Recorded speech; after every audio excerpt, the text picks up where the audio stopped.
दोस्तों, इंडिया और इंग्लैंड के बीच दूसरे टी20 मुकाबले में भारत के विध्वंसक बल्लेबाजों ने मचा दी तबाही। संजू सैमसन से लेकर अभिषेक शर्मा ने इंग्लिश गेंदबाजों को दिन में तारे दिखाते हुए मचाया तांडव, उड़ाकर रख दी उनकी धज्जियां। तो अंत में उतरे रिंकू सिंह और तिलक वर्मा ने तो 6 गेंदों पर 6 छक्के ठोककर न केवल इतिहास के पन्नों को पलट डाला, बल्कि ऐसा हड़कंप मचाया देख अभी भी इंग्लैंड का हर एक गेंदबाज थर थर कांपता हुआ नजर आ रहा था। तो कैसे इन चारों के तूफान में ताश के पत्तों की तरह उड़ गया घमंडी इंग्लैंड का गेंदबाजी क्रम। दिखाएंगे उनकी भयंकर बल्लेबाजी। इस मैच की पूरी हाईलाइट, तो हमारे साथ अंत तक बने रहें। लेकिन उससे पहले आपको क्या लगता है कि अभिषेक, तिलक और संजू में कौन सबसे खतरनाक टी20 खिलाड़ी? अपनी कीमती राय नीचे कमेंट करके जरूर बताइएगा। दोस्तों, इंडिया और इंग्लैंड के बीच धमाकेदार 5 मैचों की टी20 सीरीज का दूसरा और कांटे का मुकाबला आज चेन्नई के चेपाक पर शुरू हुआ, जहां टीम इंडिया इस मैच को जीतकर सीरीज में शानदार बढ़त हासिल करना चाहती थी। वहां इस मैदान पर इंग्लैंड के कप्तान जॉस बटलर ने टॉस जीतकर पहले गेंदबाजी करने का फैसला किया, जिसके बाद में भारतीय टीम पहले बल्लेबाजी करने के लिए मैदान पर आई। भारतीय टीम के लिए पारी की शुरुआत करने के लिए आज दोबारा से भारत के लिए अभिषेक शर्मा के साथ में संजू सैमसन मैदान पर उतरे।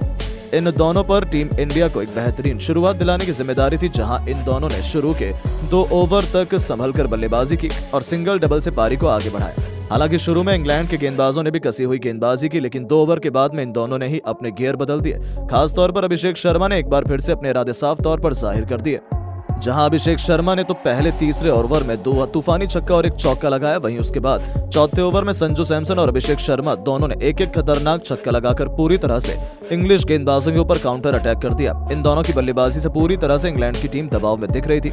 वहीं पावर प्ले के अंतिम ओवर में अभिषेक शर्मा ने एक बार और इस ओवर में भी अभिषेक शर्मा ने 2 लगातार स्टेडियम पर गगनचुंबी छक्के ठोककर अपनी हाफ सेंचुरी पूरी कर ली, सिर्फ 23 गेंदों पर। इस तरह से पावर प्ले के समाप्त होने तक भारत की टीम ने 74 रन बना लिए थे। अब कहीं ना कहीं संजू और अभिषेक की ये साझेदारी भारत को एक बड़े स्कोर तक ले जा रही थी, लेकिन 8वें ओवर में मार्क वुड ने आखिरकार भारत को पहला झटका दे ही दिया।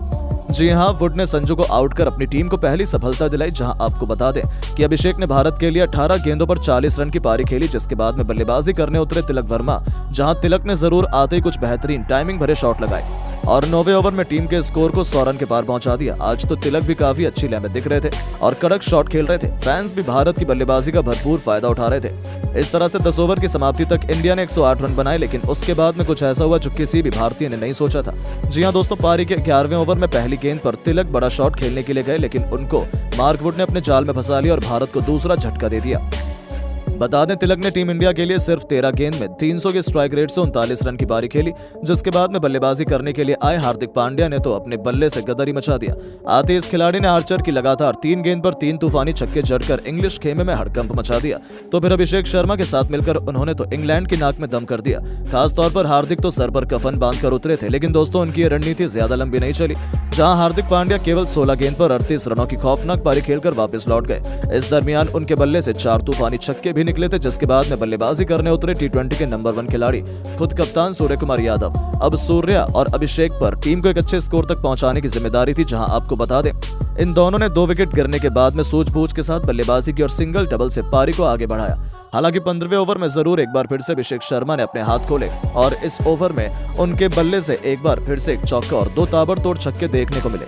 अब संजू सैमसन एक बार फिर से अपने शतक की ओर तेजी से बढ़ रहे थे। वहीं 15 ओवर की समाप्ति तक इंडिया का स्कोर भी 170 रनों तक पहुंच गया था, लेकिन 16वें ओवर में आखिरकार भारत को बड़ा झटका लग ही गया। इस ओवर में अभिषेक बड़ा शॉट खेलने के चक्कर में जोफ्रा आर्चर का शिकार बन गए। बता दें कि अभिषेक ने इंडिया के लिए 44 गेंदों पर 80 रन की पारी खेली, जहां पर इस पारी में उनके बल्ले से 7 छक्के और 5 चौके निकले। उसके बाद में सूर्य का साथ देने के लिए मैच फिनिशर रिंकू सिंह मैदान पर उतरे। इनको बखूबी पता था कि इनको लास्ट में कैसे बल्लेबाजी करनी है, जहां आपको बता दें कि आते रिंकू ने दूसरी गेंद पर एक गगनचुंबी छक्का जड़ दिया और अपना इंटेंट साफ जाहिर कर दिया, जिसके बाद सूर्य ने भी अपने हाथ खोले और 17वें ओवर में सूर्य के बल्ले से 3 टाइमिंग भरे चौके निकले। वहीं रिंकू और सूर्य ने 18वें ओवर में अपनी टीम के स्कोर को भी 200 रन के पार पहुंचा दिया। अब कहीं ना कहीं पूरी तरह से इंग्लैंड बैकफुट पर नजर आ रही थी, जिसके बाद अंतिम के 2 ओवर में इन दोनों ने जो बल्लेबाजी की वो वाकई में देखने लायक थी। इन दोनों ने अंतिम के 2 ओवर में 49 रन कूट डाले, जहां अंतिम के 2 ओवर में रिंकू के बल्ले से 3 तूफानी छक्के देखने को मिले। तो वहीं कप्तान सूर्य ने भी 2 आसमानी छक्के और 1 चौका लगाया। इस तरह से टीम इंडिया ने पहले बल्लेबाजी करते हुए 20 ओवर में 256 रन बनाए, जहां भारत के लिए रिंकू एक बार फिर से फिनिशिंग टच देते हुए 21 गेंद पर 55 रन बनाए। इस दरमियान उनके बल्ले से 6 खतरनाक छक्के भी निकले थे। वहीं सूर्या ने भी 45 रन की पारी खेली। अब अगर इंग्लैंड को ये मैच जीतना था तो उनको 257 रन बनाने थे, जो कि बिल्कुल भी आसान काम नहीं था भारत के गेंदबाजों के सामने। जिसके बाद में जब इंग्लैंड की टीम इस लक्ष्य का पीछा करने के लिए आई तो उनको आज एक बेहतरीन और ताबड़तोड़ शुरुआत चाहिए थी। क्योंकि लक्ष्य काफी बड़ा था, लेकिन लक्ष्य का पीछा करने उतरी इंग्लैंड की शुरुआत काफी खराब रही। पहले ओवर में जॉस बटलर को अर्शदीप सिंह ने इन स्विंग गेंद डालकर क्लीन बोल्ड कर दिया और इंडिया को पहली सफलता दिलाई, जहां आपको बता दें कि इंग्लिश कप्तान बटलर अपना खाता भी नहीं खोल पाए। जिसके बाद में बैटिंग करने के लिए आए हैरी ब्रुक ने आते ही भारत के गेंदबाजों पर काउंटर अटैक किया और उनका साथ फिल सॉल्ट ने दिया। वो एक छोर से लगातार ताबड़तोड़ बैटिंग कर रहे थे और तेजी से अपनी टीम के स्कोर को आगे बढ़ा रहे थे। वहीं हैरी ब्रुक भी उनका अच्छा साथ दे रहे थे। इन दोनों ने देखते ही देखते सिर्फ और सिर्फ 4 ओवर में अपनी टीम को 50 रन के पार पहुंचा दिया, लेकिन अब इंडिया को विकेट की जरूरत थी और उसके बाद कप्तान सूर्या ने गेंद रवि बिश्नोई को थमाई और बिश्नोई ने आते ही पावर प्ले के अंतिम ओवर में जो गेंदबाजी की उसने मैच को पलट दिया। बिश्नोई ने दोनों सेट बल्लेबाजों को आउट कर दिया और इंडिया की बड़ी सफलता दिला दी। जहां सॉल्ट ने 18 गेंदों पर 40 रन बनाए, वहीं दूसरी ओर बल्लेबाजी कर रहे ब्रुक ने 8 गेंद पर सिर्फ 12 रन बनाए। इस तरह से पावर प्ले के अंदर इंग्लैंड की टीम ने 59 रन बना लिए, जिसके बाद जरूर लियम लिविंगस्टन और जैकब बैथल ने कुछ अटैकिंग शॉट खेले और भारत के गेंदबाजी लाइनअप पर काउंटर अटैक करने की कोशिश की। खास तौर पर आज वो काफी अटैकिंग बैटिंग कर रहे थे और भारत के हर गेंदबाज के खिलाफ बड़ा शॉट खेल रहे थे।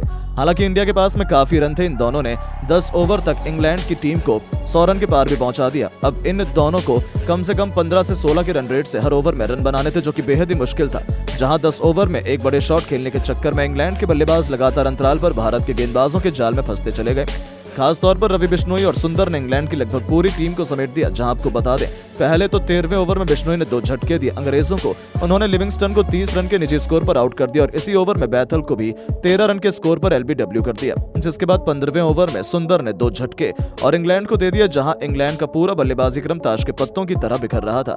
हालांकि उनके बल्लेबाजों ने लड़ाई तो लड़नी चाहिए, लेकिन वो अपनी टीम को सिर्फ 180 रन तक ही पहुंचा सके और भारत की टीम ने यह मैच बड़ी आसानी से एक तरफा अंदाज में जीत लिया। लेकिन दोस्तों, अब आपको क्या लगता है कि इंग्लैंड के खिलाफ टीम इंडिया ये T20 सीरीज जीत पाएगी या नहीं? अपनी राय नीचे कमेंट करके जरूर बताएं और ऐसी शानदार खबरों के लिए चैनल को सब्सक्राइब जरूर करें। धन्यवाद।